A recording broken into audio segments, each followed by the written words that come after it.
সেটাকে আগে থেকে আপনাদেরকে জানানো হয়েছিল? একবারই নোটিশ দিয়েছিল, আর তো দেয়নি। তারপরে এসে এখানে একটা পুলিশ বলেছিল এইভাবে যাবে, তোমার পিলারটা পড়েছে বলেছিল। ভেঙে নেননি কেন? ভাঙেনি, আমি ভাবছি এখানে 11,000টা আছে, হয়তো এটা নাও করতে পারে, সেই জন্য আমি ভাঙিনি। আজ কি পরিস্থিতি? আজকে তো বলছে ভাঙতে। এখন আমি স্যারের কাছে 2 দিন টাইম নিচ্ছি যে আমি 2 ফুট সরিয়ে নিব পিছনে। কিসের ব্যবসা? হ্যাঁ, আমি এবার ভেঙে নিয়ে সাইকেল রিপেয়ারিং, আমি ইলেকট্রিক সারি সাইকেল। আচ্ছা, আপনার নাম? সঞ্জয় সরকার। ফুটপাত ভাঙছেন, সব কিছু ঠিক আছে, আমাদের কর্মস্থানের দরকার। আমাদেরকে কাজ দেন, আমরা রোডে বসবো না, রোডে কোনো দোকান পাশার আমরা করবো না। আমাদেরকে কাজের দরকার, আমাদের পেট আছে, সংসার কী করে চালাবো সেই ব্যবস্থাটা আপনারা করেন দয়া করে, এইটুকু অনুরোধ। অনেক লোক কষ্ট পাচ্ছে। কিসের ব্যবসা আপনার?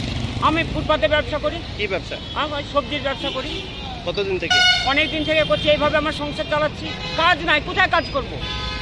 কোথায় কাজে বলেন, আমাকে কাজের জায়গা দেন, আমি সেখানে গিয়ে কাজ করব, সেই জায়গায় গিয়ে আমি কাজ করব। আমাকে কাজ দেন। দিন গেলে 600 টাকা কাজ হলে আমার অনেক হবে। বাবু, তোমাদের কাছে অনুরোধ, কর্মস্থানের দরকার, আর কিচ্ছু দরকার নেই। ঠিক আছে বাবা? আপনার নাম? আমার নাম অশোক চৌধুরী, বাড়ি চুনাখালী। বলতে গেলে রাস্তাঘাট চওড়া হলে যানজটটা কম হবে, এমনকি অ্যাক্সিডেন্টটাও কম হবে, এবং স্কুলে যারা নিমতলা স্কুলে পড়াশোনা করে তাদের যাতায়াতের অসুবিধা হচ্ছে, সেই দিকটা সুবিধা হবে। আর বিপক্ষে বলতে গেলে যারা এখানে দোকান পাচার নিয়ে বসেছিল তাদের কর্মসংস্থান তারা নিঃস্ব হয়ে বসে পড়লো।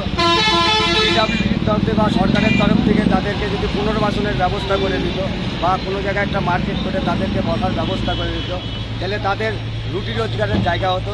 তাদের ঘরের যে ছেলেমেয়েরা এখান থেকে ইনকাম করে নিয়ে সংসার চালাচ্ছিল, ছেলেমেয়ের লেখাপড়া করছিল, সেই জায়গাটার থেকে তারা বঞ্চিত হলো। সেটা সরকারের তরফ থেকে এটা দেখা উচিত আমি মনে করি। এটা আমরা পিডব্লিউডির তরফ থেকে তারা নোটিশ দিয়ে গিয়েছিল, এবং তাদেরকে 2-3 বার বলেওছিল, এবং পিডব্লিউডির যে ইঞ্জিনিয়ার তার সঙ্গে আমরা কথা বলেছিলাম, এবং সেই দিক দিয়ে তাদের কাজ তারা প্রশাসনের তরফ থেকে করেছে আর কি।